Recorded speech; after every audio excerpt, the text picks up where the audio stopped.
Congratulations nail biting match नै भयो होइन आजको म्याचलाई कसरी समराइज गर्नुहुन्छ पहिला त थ्याङ्क यू। सुरुमा चाहिँ अब हामीले ब्याटिङमा राम्रो खेलिरहेको थियो, पछि एक विकेट गयो र फेरि पार्टनरसिप भयो, अनि त्यसपछि फेरि विकेट गयो, फेरि पार्टनरसिप भयो। इन द एन्ड राम्रै टोटल दिएथ्यौँ र सुरुमा बलिङ पनि राम्रै भएको, पछि पनि म्याच हामीले तानिसकेको थियौँ। लास्टमा चाहिँ अब ब्याटिङमा आएर उसले अब हानिरहेको थियो, लायो, अनि म्याच चाहिँ रोमाञ्चक भयो।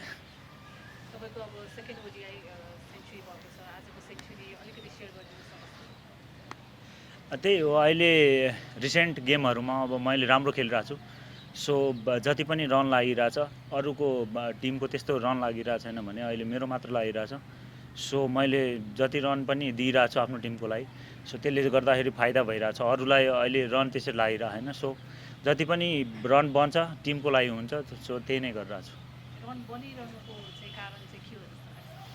होइन, कहिले नबन्यो भने प्रब्लम हुन्छ, अब बन्यो भने प्रब्लम होइन, कन्सिस्टेन्सी भइरहेछ, अब राम्रो गरिरहेको छु अहिले।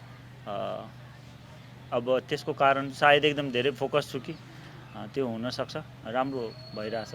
तपाईँले रन बनिरहँदाखेरि चाहिँ टिममा अरूलाई भन्नुभएको छैन यसरी रन बन्छ होइन, त्यो अब कहिले अप एन्ड डाउन्स त्यो भइ नै हाल्छ। जस्तै मेरो पनि पहिला भइरहेको थियो, अहिले रिसेन्टली अब राम्रो खेलिरहेको छु, सो कहिले कसैले राम्रो खेल्ला, कहिले कसैले, तर जति पनि खेल्यो त्यो चाहिँ टिमलाई दिनु पऱ्यो, त्यही नै भन्छ।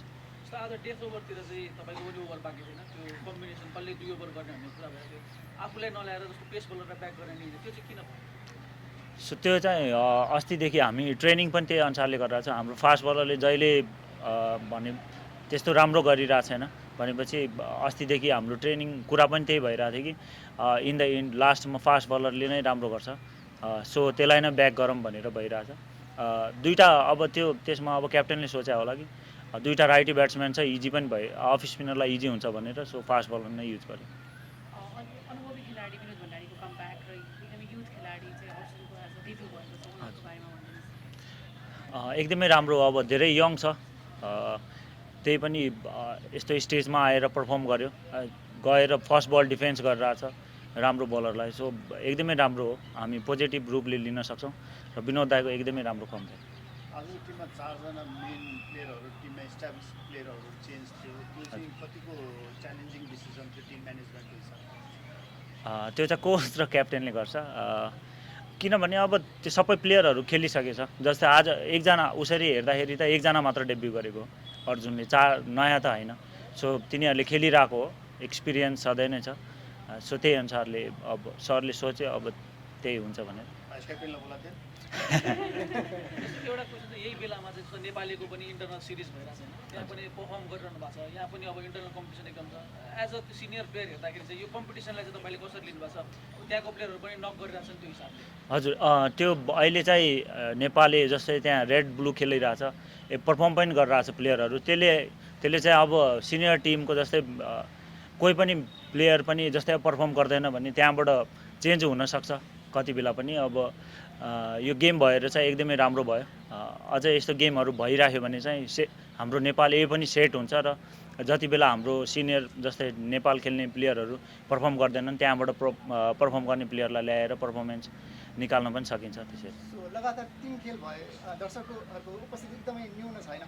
नेपालले पछिल्लो समय चाहिँ इङ्ल्यान्ड, वेस्ट इन्डिज जस्ता टिमहरूसँग खेल्यो होइन, त्यही कारणले पनि दर्शकहरूको एक्सपेक्टेसन धेरै भएको हो। तर मलाई के लाग्छ, मलाई फिल भएको चाहिँ पहिला दर्शकहरू आउँथ्यो, जस्तै वर्ल्ड कप नहुँदा पनि आइरहेको थियो, तर अहिले चाहिँ हाम्रो T20मा पनि नाइट गेममा पनि त्यस्तो दर्शकहरू आएन, अहिले पनि आएन। तर अब के हो खै थाहा छैन, पैसा बढी भएको हो कि यहाँ टिकट बढी पैसाको गरेको हो कि, तर दर्शक चाहिँ आउनुपर्ने थियो, एक्सपेक्टेसन थियो त्यो हाम्रो प्लेयरहरूलाई पनि। एकदमै दर्शक भयो भने एकदमै सपोर्ट हुन्छ हामीलाई, जहाँ पनि जुनसुकै, जस्तै हामी युएसए खेल्न गयो भने त्यहाँ पनि दर्शकहरू थियो, इन्डिया गयो भने त्यहाँ, तर नेपालमा छैन, त्यो चाहिँ एकदम दुःखलाग्दो कुरा हो। अब यो सिरिजमा एउटै मात्र म्याच बाँकी छ, ओमानसँग हामी हारे पनि त्यो म्याच, अब ओमानसँगको चाहिँ अप्रोच कस्तो हुन्छ? त्यही हो, अहिले ब्याक जस्तै फर्स्ट 2टा गेममा राम्रो खेल्न सकेन, अहिले फेरि ब्याट्सम्यानहरू राम्रो खेलिरहेको छ, फेरि पार्टनरसिप गरिरहेको छ। सो अब त्यही इन्टेन्ट लिएर खेलौँ, पोजिटिभ भएर खेलौँ, ओमानसँग म्याच पनि राम्रै हुन्छ। हस्, thank you. Thank you. Thank you so much.